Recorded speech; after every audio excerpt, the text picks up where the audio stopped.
स्थिति ये है कि उनको हाथ जोड़ के कहना पड़ता। मोदी को यहाँ पर आप सुन रहे हैं, प्रधानमंत्री नरेंद्र मोदी यहाँ आज बातचीत कर रहे हैं और तमाम विषयों को लेकर वो अपनी बात रख रहे हैं। हालांकि जिस तरीके से, क्योंकि 5 राज्यों में विधानसभा का चुनाव होना है और कल से इसकी शुरुआत हो रही है। कल वेस्ट यूपी में पहले चरण का मतदान होना है और हर कोई सरेंडर कर रहा है। बहुत से लोग हो सकता है सही रास्ते पर भी आ जाएंगे।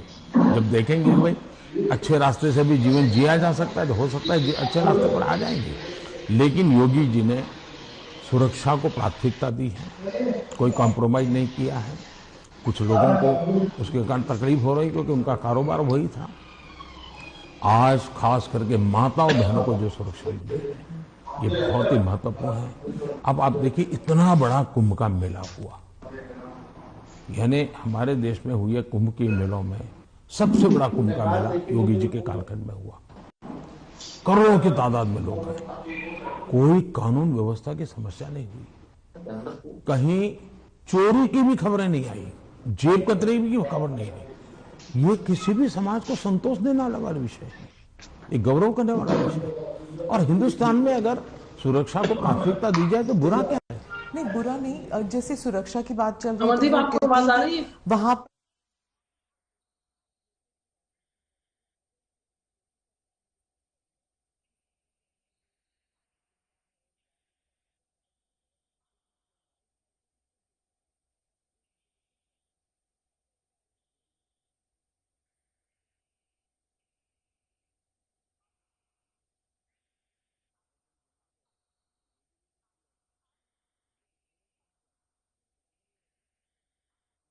वो न्यायिक प्रक्रिया के आधार पर काम करते हैं।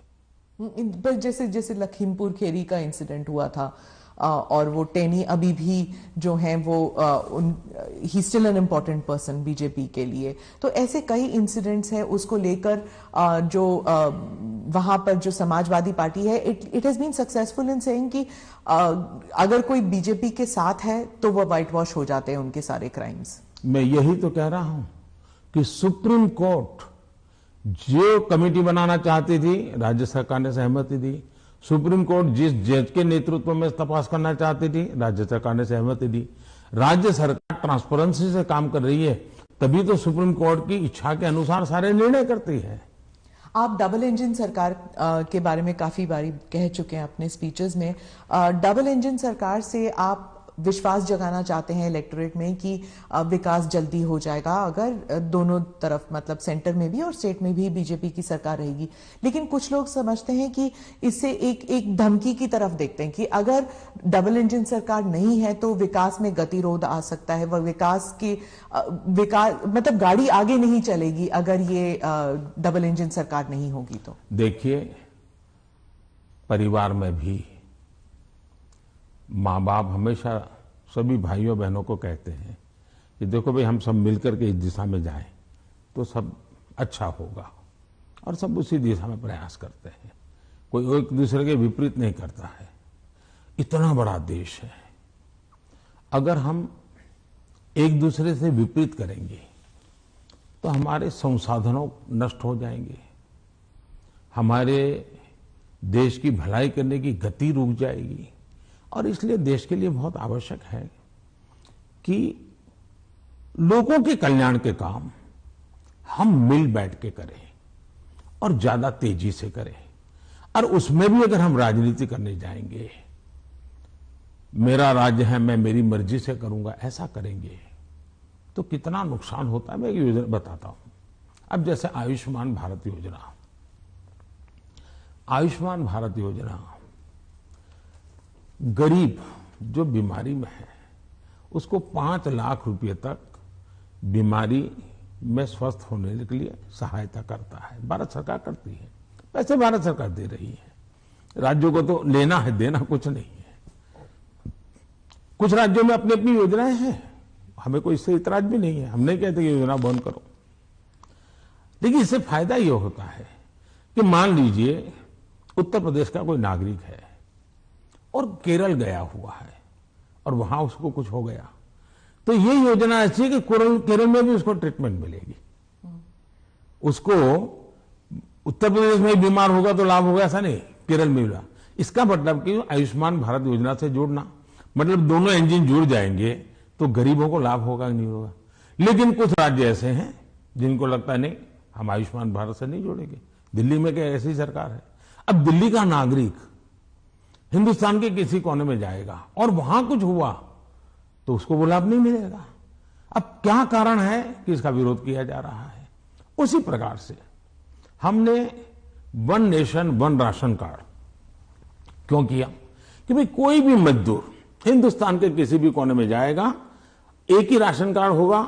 अगर वो महाराष्ट्र में है तो भी उसको फेयर प्राइस शॉप से उसको अनाज मिल जाएगा। अब दो राज्य ऐसे निकले जिनको सुप्रीम कोर्ट को डंडा मारना पड़ा, कहना पड़ा कि भाई one nation one ration card गलत क्या है, तुम लागू करो। अब इसलिए हम कहते हैं कि डबल इंजन की सरकार होती है तो गरीबों को सबसे ज्यादा लाभ होता है। अब जैसे जीएसटी कानून आया, पहले हमारे देश में हर जगह पर टैक्सेशन की सिस्टम इतनी अलग अलग थी कि विदेश के निवेशक जो होते थे उनको बहुत दिक्कत होती थी। भाई हमें एक राज्य में अगर कारखाना लगाते हैं तो हमें वहां इस प्रकार का प्रॉब्लम होता है, दूसरे में लगाते हैं तो दूसरा होता है। अब जीएसटी होने के कारण उनको भी सहूलत हो गई। तो हम जो ये कह रहे हैं कि भाई डबल इंजन की सरकार, हम ऐसी व्यवस्थाएं करें, अपनी विविधता को बनाए रखना है, भारत की विविधता ही उसकी ताकत है, लेकिन व्यवस्थाओं को भी बनाए रखना है। और इसलिए हम कहते हैं कि जब डबल इंजन लगता है तो ताकत बहुत बढ़ जाती है, हमारी शक्ति वेस्ट नहीं होती है।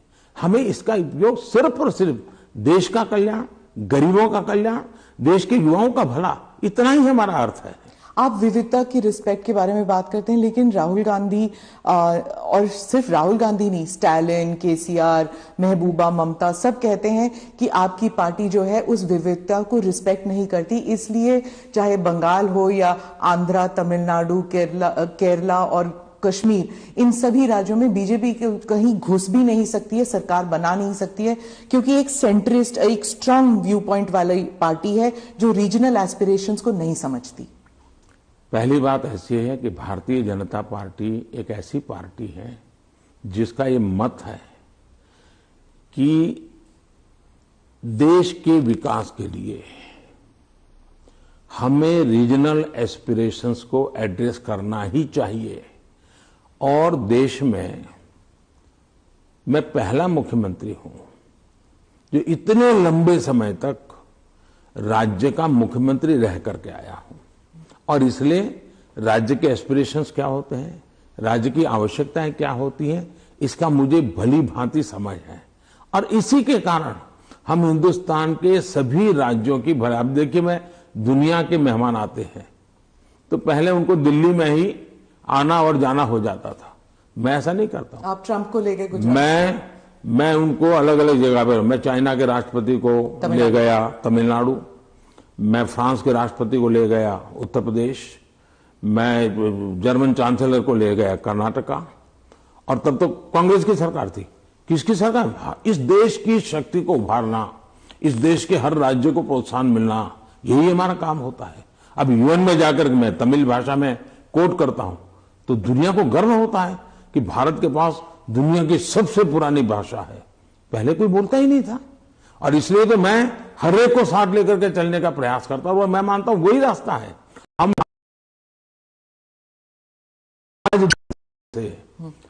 कुछ नेता अपने निजी स्वार्थ के लिए विविधता को